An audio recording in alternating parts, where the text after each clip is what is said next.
Hey friends, it's Jess from jesscrafts.com, and today I'm here with a video featuring two different cards. The stamp set that I'm using is actually a Simon Says Stamptember exclusive.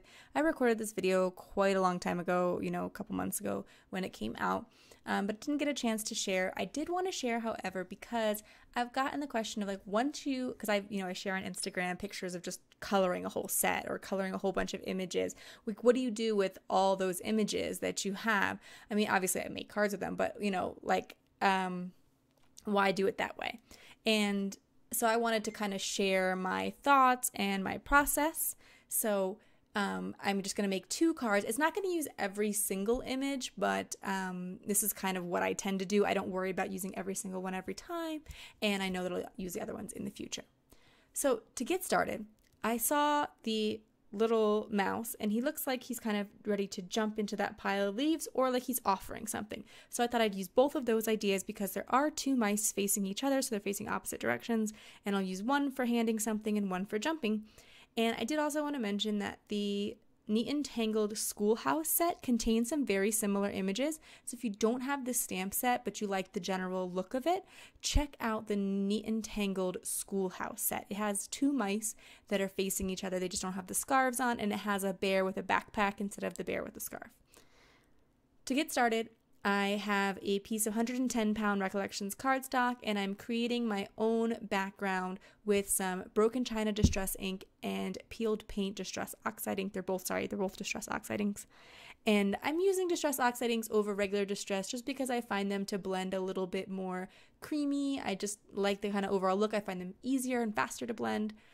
And I did want to mention, Broken China and Peeled Paint were the first two distress inks I bought. I resisted distress inks for a very long time. I'd seen other people use them and, they do all these cool things, and I didn't really get it until I thought, I can create skies and grass because I'm always trying to find blue paper and green paper and create scenes because, as you know, I love critters.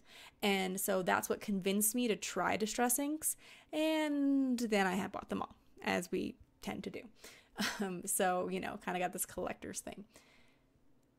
Next up on my card, I wanted to pick a simple pattern paper for the background. I didn't want to have to worry about matching all the colors, so I went to this Doodlebug paper pad, and it has pattern paper, but it's very, very subtle pattern. There's just a crosshatch on one side, and then sort of plaid or waffle. I don't know how to really describe it, but it's just really simple patterns, totally monochromatic. And I personally really like having a pad like that on hand because when I do color these images, I don't pick out the pattern paper when I'm coloring. I think that's a great idea if you're, if you have a card in mind, but sometimes I just color for fun and relaxation. I like to color after work to de-stress.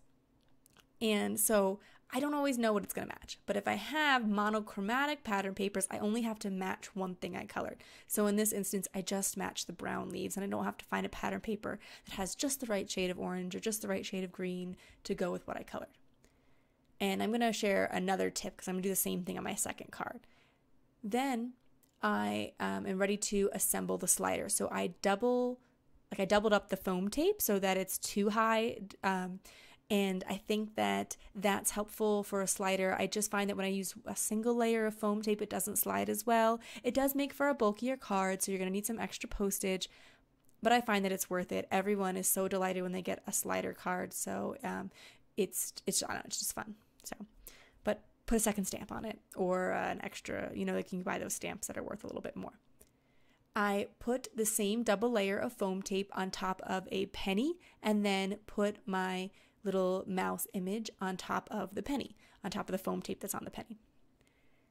And I use Scotch 3M foam tape, and I find that it's strong enough, and I've never had someone say that my slider card fell apart in the mail, but you could add extra adhesive, like some strong glue, like glossy accents, if you find that the foam tape isn't holding as well.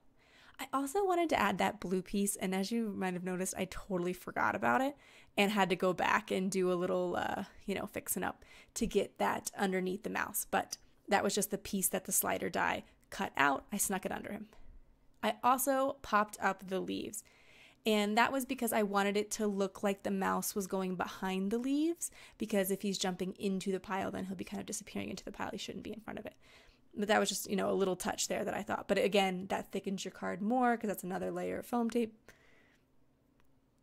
And then I wanted to try to use some of the small images that I've colored from the stamp set because, as I mentioned before, one of the advantages of coloring the whole stamp set and coloring all these images is that you can then just use them freely. You don't have to stop and be like, oh, I really need a second detail. Now I got to stamp all these leaves, cut them all out, then come back, especially because I don't have the coordinating dies, which I do find the coordinating dies to be a little bit faster than the scan and cut in some ways. If you're cutting a whole sheet with a scan and cut, super fast. That's awesome. And that's what I tend to do. I stamp the whole stamp set a couple of times and then I run it through my scan and cut and it cuts all of them. I don't have to line up the dies. But when you want a single leaf or even a few, and then you have to turn on the machine and line it up and you have a teeny tiny piece of paper, it can get a little more cumbersome. Whereas if it, and also my scan and cut is like all the way in a different area of my craft room where my manual die cutting machine is right next to me because I use it constantly. Anyway, I'm stamping the inside of the card. I don't usually do that, but this time I was sending it right away. I knew who it was going to. They've received it months ago and enjoyed it. And so I'm going to stamp, but I'm going to stamp in a light colored ink. And I do that generally because if I want to write a longer message, then I can write over that light colored ink. So that's just a general recommendation. Although if you know what you're going to say, you're just going to stamp a simple message, you can go with some fun colors. I am using Antique Linen as my light color. These are again Distress Oxide inks. As you probably know, I absolutely adore Distress Oxide inks for everything, including colored stamping. And so they works great for solid stamping too. But you can stamp fine details like sentiments with it. You can stamp solid stamps. I don't know, it's just a really versatile ink. You can use it on a whole bunch of things and it adds a great pop of color. It kind of at the point where it's like, if I knew about Distress Oxide inks, I probably wouldn't have purchased many other inks. Next up, I want to show you a little bit simpler of a card because the one reason I like to have a lot of colored images on hand is because then I could whip up a quick card. Like if somebody has a birthday coming up, I have a whole bunch of Lawn Fawn mermaids colored from a previous, thing that I did with them. And so I could whip up a quick mermaid card if I need to. And this is kind of an example of that. A relatively quick card, but still like some fun details and interest, and it makes the person feel special because they have this gorgeous coloring. And when you do really awesome Copic coloring, you don't need to make the most elaborate card in the world. It doesn't need to be a shaker and a slider and all that, although those are, of course, super fun too. But, your coloring shows a lot of love and attention. So here again, I wanted to use the Happy Fall Y'all sentiment. That was my favorite sentiment and there's not only two in this stamp set, but it was a really fun fall sentiment. I'm going to stamp it, and this die cut is from Technique Tuesday. I got it in a clearance sale at a scrapbook store, so it's probably years old. But I'm going to stamp it again with Distress Oxide ink. This time I'm going to pick a brown color. Might be vintage photo.